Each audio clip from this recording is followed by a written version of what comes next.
Accountability is a big piece. I mean, bringing visibility to both the tasks that people are doing, as well as the work that everybody is doing and the impact that it has, right? So I'm not just giving people a laundry list of things I would like them to do, but when they are performing these tasks, you're celebrating those, you're sharing those within the company, you're enabling team A to share knowledge with team B. Welcome to FinOps in Action. I'm your host, Alon Arvatz.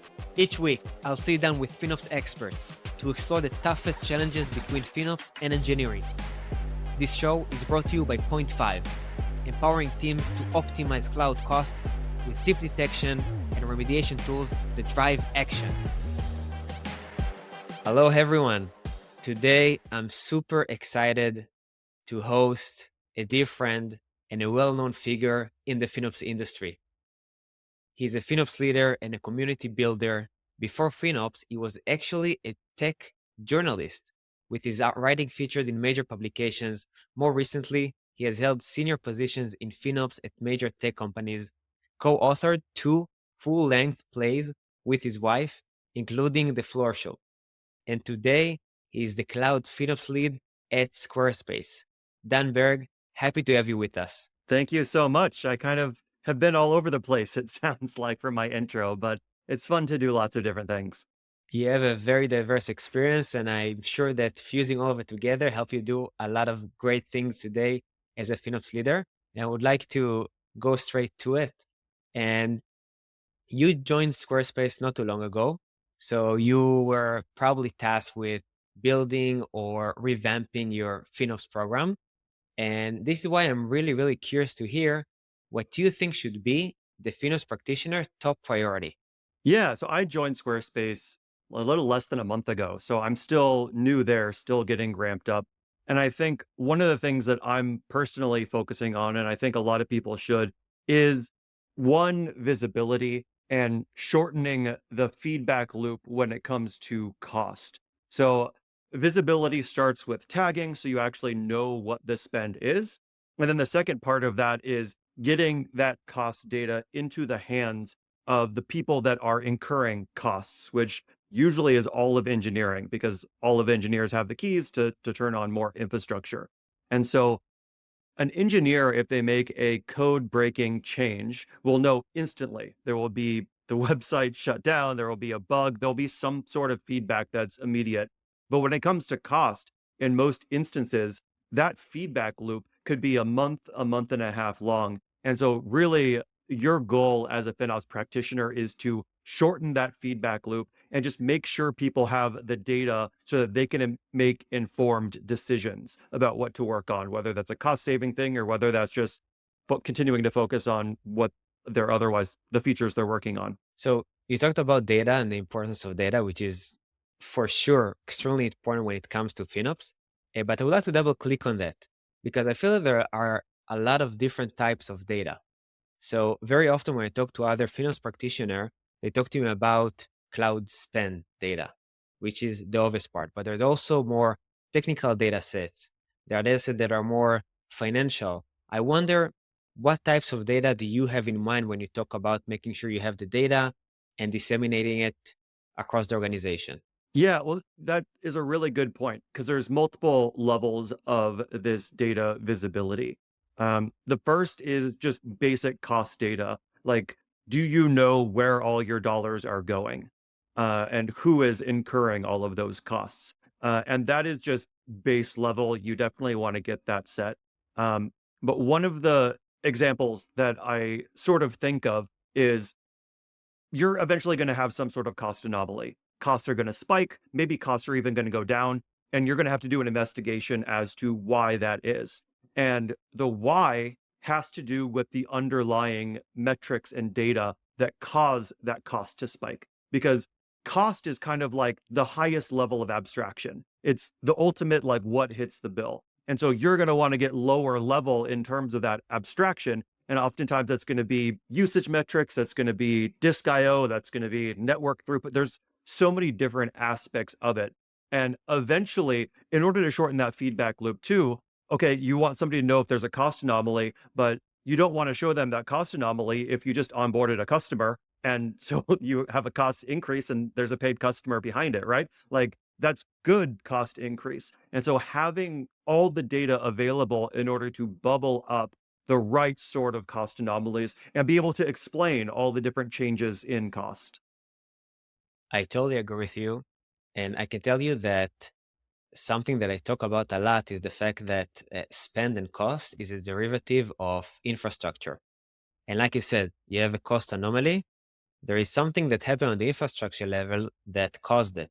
So when you talk about cost anomaly or deliver cost anomaly data, you have to understand the underlying root cause and take care of that. I would say that's one of the limitations of cost data in general, because often it's going to be 1 or 2 days late behind.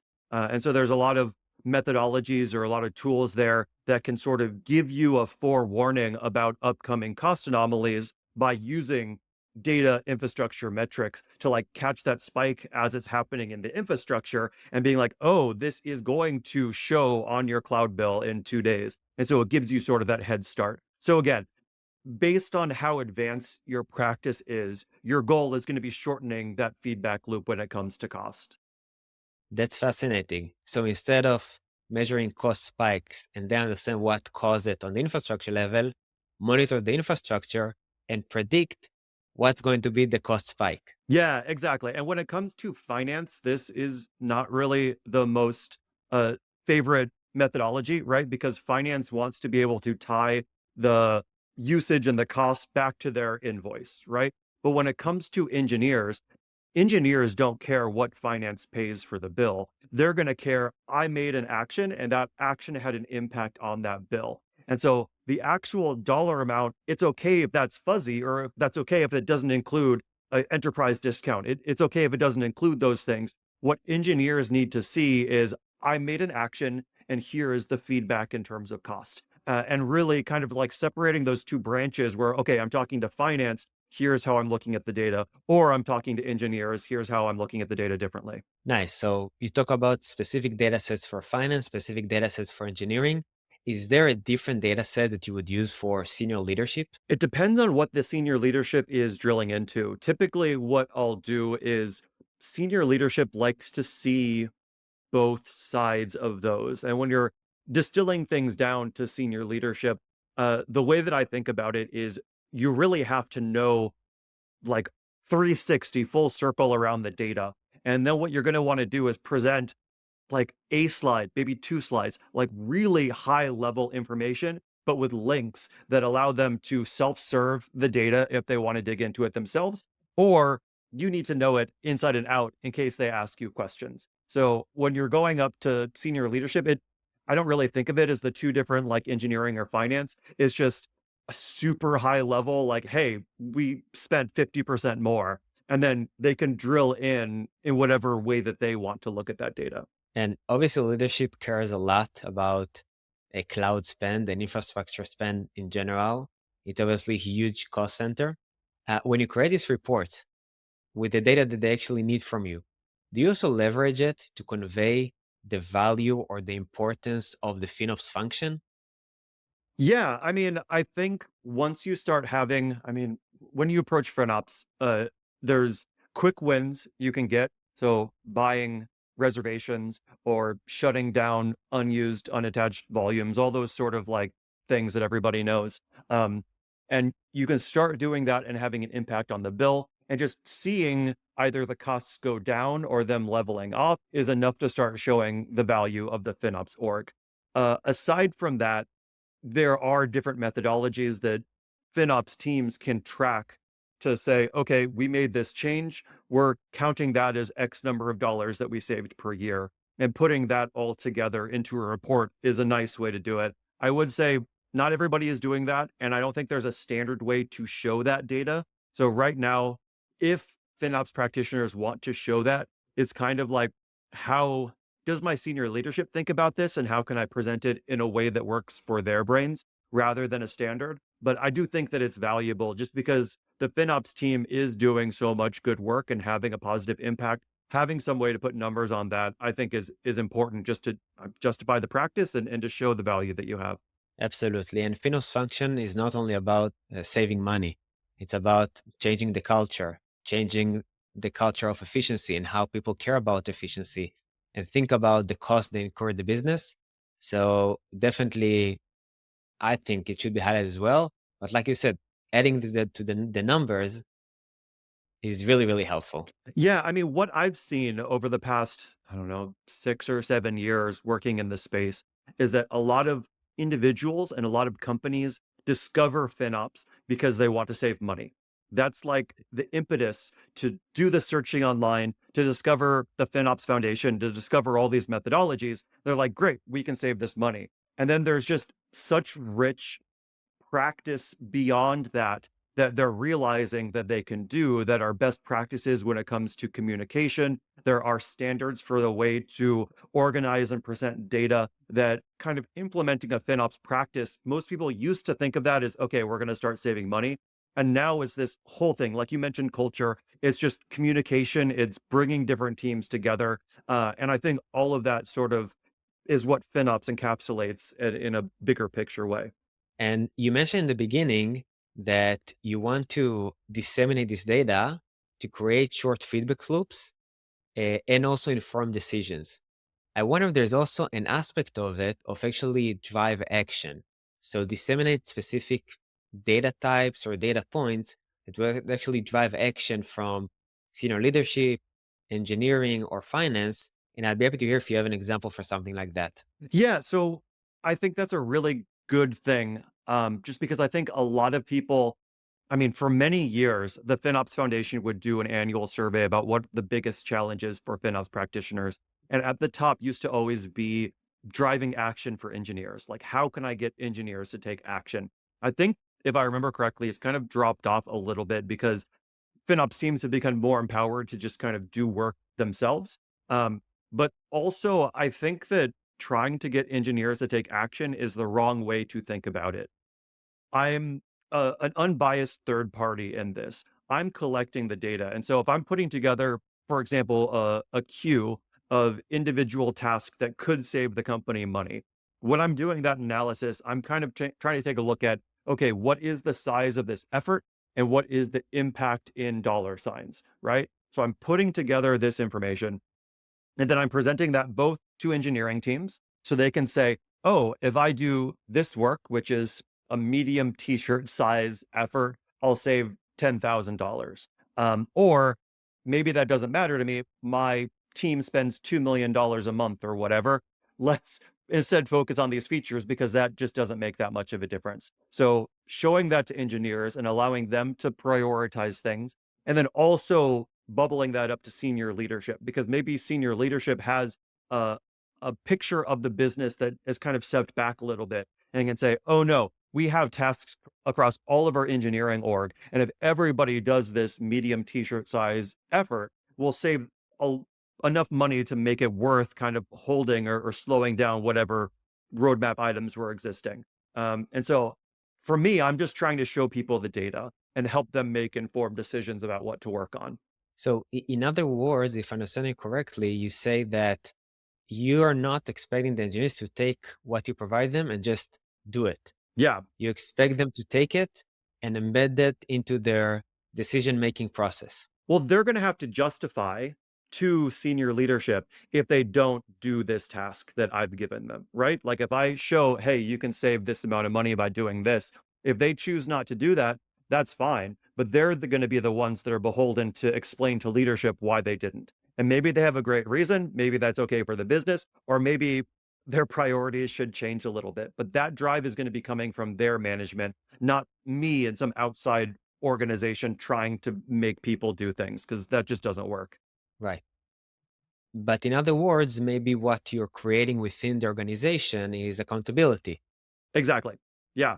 Accountability is a big piece. I mean, bringing visibility to both the tasks that people are doing as well as the work that everybody is doing and the impact that it has, right? So I'm not just giving people a laundry list of things I would like them to do, but when they are performing these tasks, you're celebrating those, you're sharing those within the company, you're enabling team A to share knowledge with team B for how to do something and just really being that centralized point to have that communication and working well together happen across the entire company.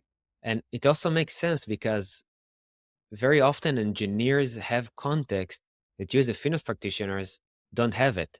They're very close to the business, they're very close to the application, they know the in and outs of the application, the requirement for the infrastructure. And sometimes you say, hey, it's low effort, tons of savings, but you don't have other context around compliance or performance or future plans that engineers have, and you don't.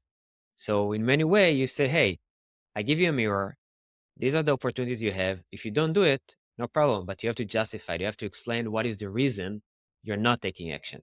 Yeah, and I think one of the ways that people can be strong FinOps practitioners is to go into it seeking knowledge. Like, hey, I have this idea. Can you teach me why this is not a good idea? Right? If they are declining something, what is that knowledge? And then adding that to your tool chest for next time. Because I think one of the best examples is when you log into any cloud platform or a vendor, often what you're going to see is a list of recommendations. And they're like, hey, right size all these boxes or turn these off. And a lot of times engineers are going to look at that and be like, okay, well, we can't do that here because of X, Y, or Z. We can't do that here because X, Y, or Z. And one of the ways to be a better FinOps practitioner is to start learning that internal knowledge so that you can be the filter to prevent those sorts of pointless tasks that they can instantly rule out from even getting to the engineers. You're kind of serving as that shield so that when they actually get a recommendation from you, they know, okay, it's already been vetted to a certain degree. And maybe even like the amount of action I have to take is super small because they did a lot of work on the back end. And so that's kind of how I see it as well. And we already start talking about the engagement with engineers and how we provide them with the data and recommendations. And you shared a few tips already. For example, celebrating success, not expect them to do exactly what you want them to do or implement the recommendations as is. I want to talk about on the other side of it. What do you think is the biggest mistake that finance practitioners make when they engage with engineers? Ooh, the biggest mistake. I mean, I think it's sort of what we touched on is to see their role as trying to get engineers to take action. Um, or, I mean, a lot of times I've seen FinOps practitioners be so focused on just saving extra dollars that the effort to savings ratio just starts to go off, right? Because a lot of times they're going to start with the big wins and you're going to start saving huge numbers. And then as you work down that list of tasks to do, the savings get smaller and smaller. And so you're going to be like poking and prodding and trying to get work done to save small amounts of money in reference to like the larger organization. And I think there's a certain point where you need to step back and kind of have the bigger picture idea of the company in your mind for knowing where to push, or if it is time to be like, okay, well, we don't actually need to save this extra money because it's too much work, and giving yourself permission to back off on things sometimes. And I see then many FinOps practitioners that spend a lot of time on chasing engineers to take action or to give them this feedback. Now, let's assume we're still not in this phase where the savings are very, very small and not worthwhile. I still have like a big chance of savings that I would like my engineers um, to do. Okay. What's your recommendation around that? Like how to go about it? And like, do you feel that if a FinOps engineer is now chasing his engineers, so he's in a bad problem, it means that he has a bad culture issue in his organization? Does that make sense? He does that. It's part of his job. What's your perspective? Yeah, I don't see myself as ever chasing engineers. And I think this is why having an executive sponsor as part of the program is so important because I want the engineers to be beholden to their bosses. And so, again, I want to be able to empower the entire organization from engineers all the way up to C suite with the data. And then if an engineer is choosing not to take action, maybe that's okay. Maybe that's justified, but they're going to be answering to their manager or they're going to be answering questions about like, why didn't we do this from them? That way it doesn't come from me. I'm just giving people information. And I'm hoping that's why, like I said, the executive sponsor and the senior level is going to trickle it down. And if they're asking questions about it, the engineer who's not taking action is suddenly going to start taking action. And I also feel that the major part of making it happen and having success with that is also building trust with engineers. Trust for me is built, number one on data accuracy, but it has many components to it. What are your tips to building trust with the engineering organization? Yeah, I think this is super important because the way that I've seen FinOps be as effective as it can be as part of the engineering org. And as such, I always work to be embedded on the engineering team. And I sort of see my role as to defend the engineering stance for doing things, right? And so if I ever have a recommendation, I have an idea for something to do, I'm working with those engineers to learn all angles of that recommendation, why it can be done, why it can't be done, all of those sorts of things. And when you're really embedded in the engineering org like that, you build that trust and you build those relationships. And again, it's all about having more information and more knowledge because then I can take that knowledge back when I'm doing my analysis, when I'm presenting to senior leadership, and it all goes full circle. So at the end of the day, I sort of see myself on the same level and the same like team as the engineers, and I just have a slightly larger kind of pool of knowledge and data that I'm working with. But at the end of the day, I'm bringing that to the engineers. We're collaborating together to either get stuff done or choose not to, and then that information gets disseminated out to the rest of the company. And actually, you say that being part of the same organization with them is a major part of it. Hmm. And it's very interesting. You mentioned the Finos Foundation surveys, and in the past, they used to ask, who do you report to? And through the years, you can see that more and more Finos practitioner report to the CTO or CIO and less to the CFO. So it looks like what you mentioned, it's actually a trend today in the FinOps industry. Which I think is a fantastic trend. I think that's really great.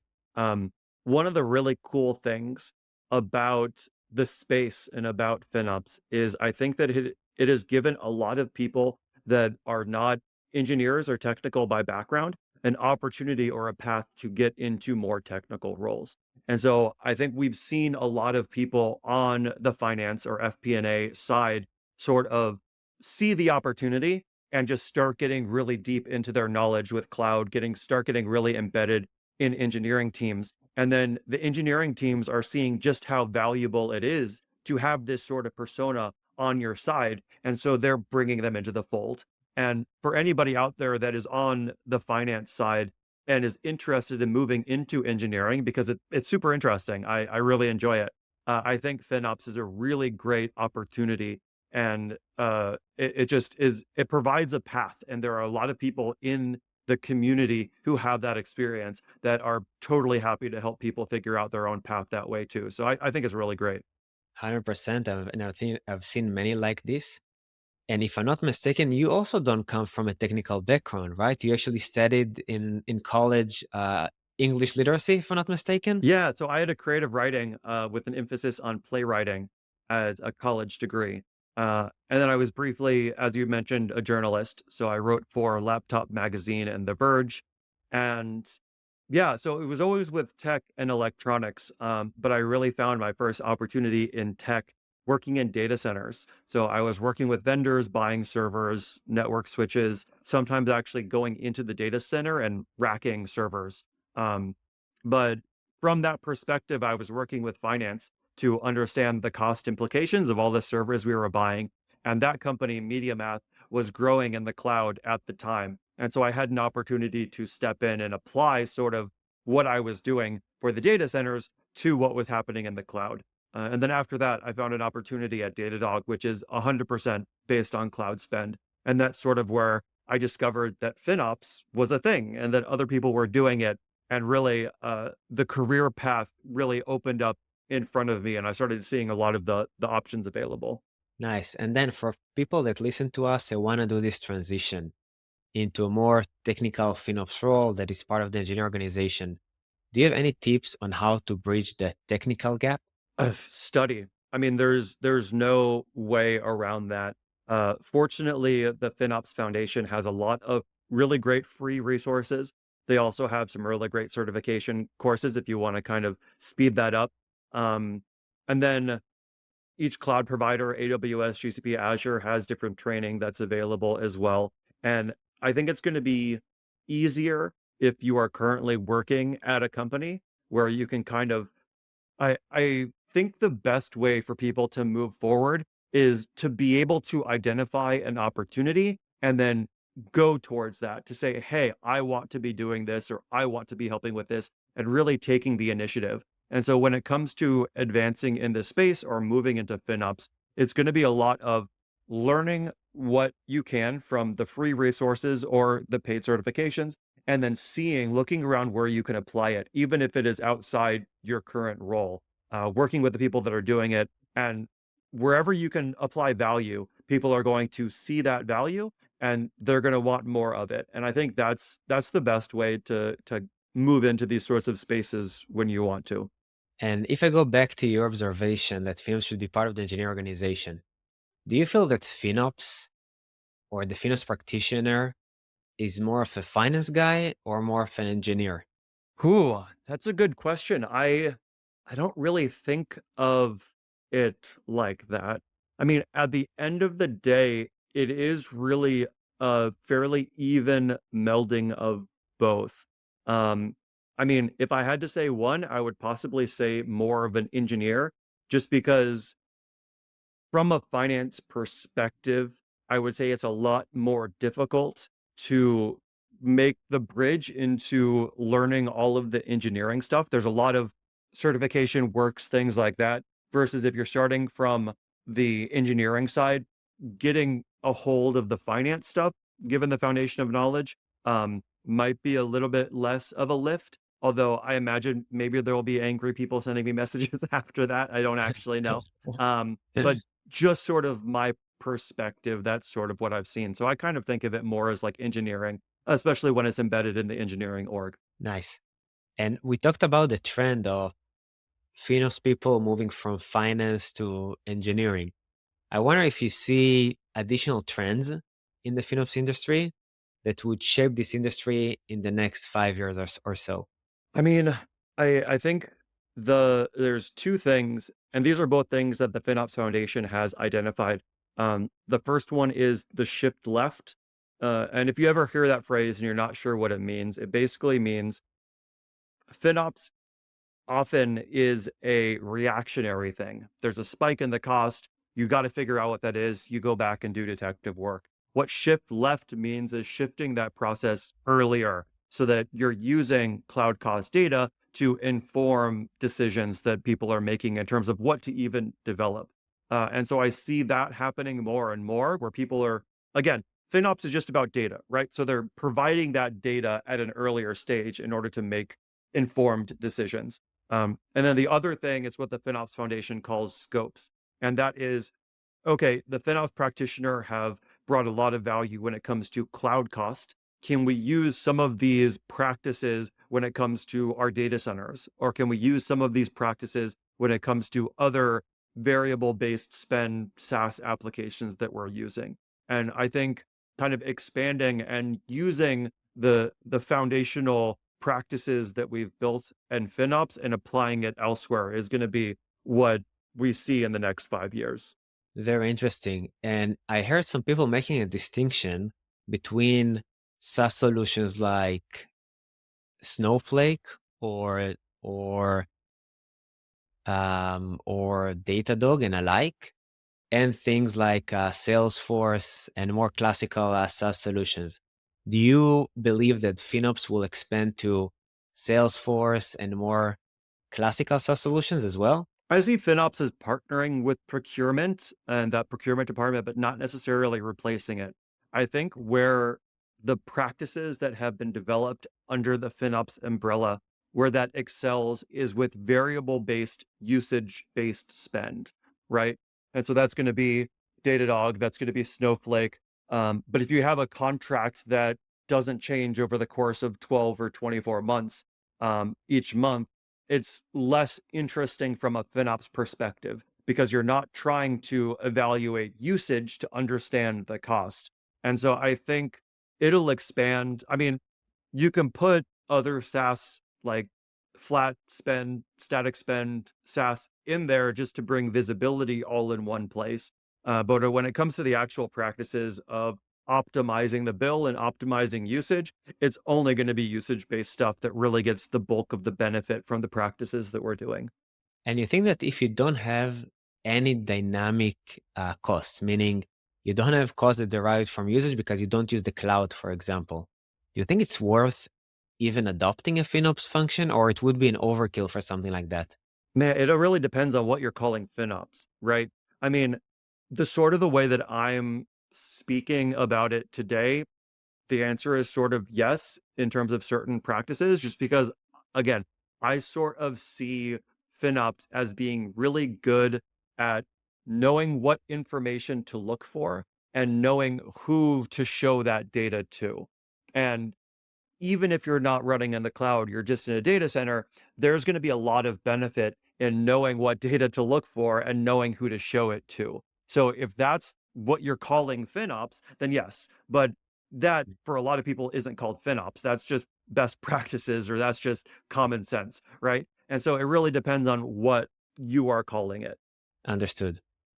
And then you also had the opportunity to work with a very dynamic tech companies. You didn't work in more traditional industries, for example. Do you see any difference in doing FinOps in these type of companies in comparison to bigger, more traditional enterprises? Yeah, I think the more traditional enterprises and the ones that have been around longer, uh, there are different challenges than ones that are cloud native from day one. Because when you have a history of working at the data center and you have finance organizations that are used to doing accounting a certain way, there's a lot more of a change and a shift to get them working with turning their capex to operational expenses. And so I think it's been really fun for me working for a lot of companies that have been cloud native from day one because you kind of are at the forefront of what the best practices are. And you're working, in my experience, working with finance organizations that are really open to doing things new way, are really interested in the dynamic data that we have and are forming new practices around it. And that's a lot of what I see. But the thing I think that is heartening or makes me optimistic about the future is that I think a lot of those practices that were developed in these kind of cloud native forward thinking organizations are now moving towards the larger enterprises. And so we're seeing a lot of these bigger companies adopting these practices because we're figuring out, yeah, this I think is the best way to do this. And so everybody is just starting to do that one thing that one way. And so I think pretty soon, I like if we're still talking about the 5-year trend, a lot of companies, regardless of their size and scope and everything, are going to do things with regards to FinOps in a similar way because we're standardizing on what those things are. And do you think that doing FinOps for a cloud native company introduces special challenges that you won't face if you work for a more traditional enterprise? I mean, not unique problems, but maybe unique in terms of talking to the rest of the community.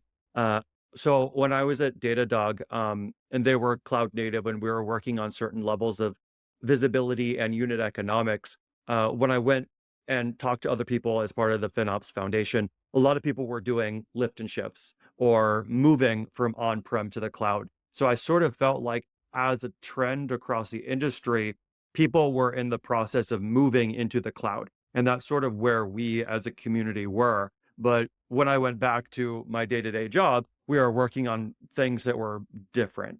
And so I don't think that they were necessarily unique, but I do think that you have to kind of like pinpoint the other actors in this space who are doing the same thing as you. And then that can be your brain group for figuring this stuff out. Nice. And then we already learned a lot from you in these 30 minutes. I would like to spend a few minutes to learn more about you. And we already mentioned that you have a very, very interesting and diverse background. So today you live in New York, in Brooklyn. Yep. I'm in downtown Brooklyn. I've been in Brooklyn for about 20 years now. So yeah, Arizona previously, but I like Brooklyn. I moved here in New York for college, and I just kind of fit, so I've stayed.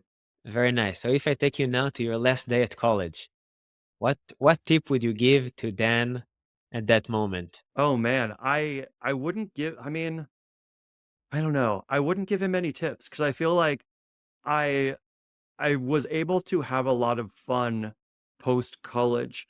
Uh, when I say fun, I mean I didn't get a big, high paying job right out the gate. Um, I worked in retail for many years. I spent a lot of time working in a piercing and tattoo studio, not piercing or tattooing, but like working the counter. So I feel like I had a lot of fun sort of doing my own thing for a long time. And I don't think it necessarily had a negative impact on my future career growth. And so I would just tell him, keep doing what you're doing and enjoy the ride. Cool. And what do you do outside of work? Yeah, I mean, as you mentioned, I like to write. I have a website and I have a monthly newsletter. I like to go and see movies. So I literally live right above a movie theater, an Alamo Drafthouse, which I'm super spoiled by. And so often on weekends, if I just don't have something to do, I'll just pull up the app and book a seat and walk downstairs to see a movie. Nice. Sounds like a dream. And do you write today? Do I write today? Yes. I'm not actively working on much right now. I've been toying with a book in the FinOps space called FinOps for Startups. Been making a little bit of progress on that, but no other like creative writing or any process or any like projects going on right this minute. Understood. I can tell that I wrote a book and it was extremely, extremely difficult. Maybe the hardest thing I've done in my life. Yeah, it's So if you really. decide to go back on it, best of luck. No, That's all I have to say. I definitely still plan to do it, but yeah, it's challenging and it's lonely. And I'm trying to figure out the best way to approach that. So I have some ideas. I want to get together some like brainstorming groups or some writing groups and things like that and really dive into it. Right now, like I said, I started at Squarespace a little less than a month ago. So most of my energy, if not all of my energy, is focused to onboarding there. But I'm sure I'll get to a space where I'm kind of nights and weekends ready to play with a little something else on the side. Sounds good. Good luck with that. Yeah, thank you. And if anyone in the audience would like to reach out to you, what is the best way to do it? Yeah, you can find me at my website, which is danb.org, and I spelled Dan with two N's, so DANNB.org. You can go there. There's a few ways to contact me. You can read my blog. You can find my newsletter. I'm on LinkedIn, pretty easy to find because I spell my name with two N's. It's really good for SEO. That's the joke I like to do. So if you Google my name, you can also find a lot about me too. Sound good. So Dan, thank you so much for being with us today. Yeah, thank you so much for having me. I would like to thank to all the audience that listen to our podcast. If you learned something new today, please share it with a friend. And again, big thanks to Dan who joined us today. This has been another exciting episode of FinOps in Action. See you next time. That wraps up another episode of FinOps in Action. Thank you for joining. For show notes and more, please visit finopsinaction.com. This show is brought to you by Point 5, empowering teams to optimize cloud costs with tip detection and remediation tools that drive action.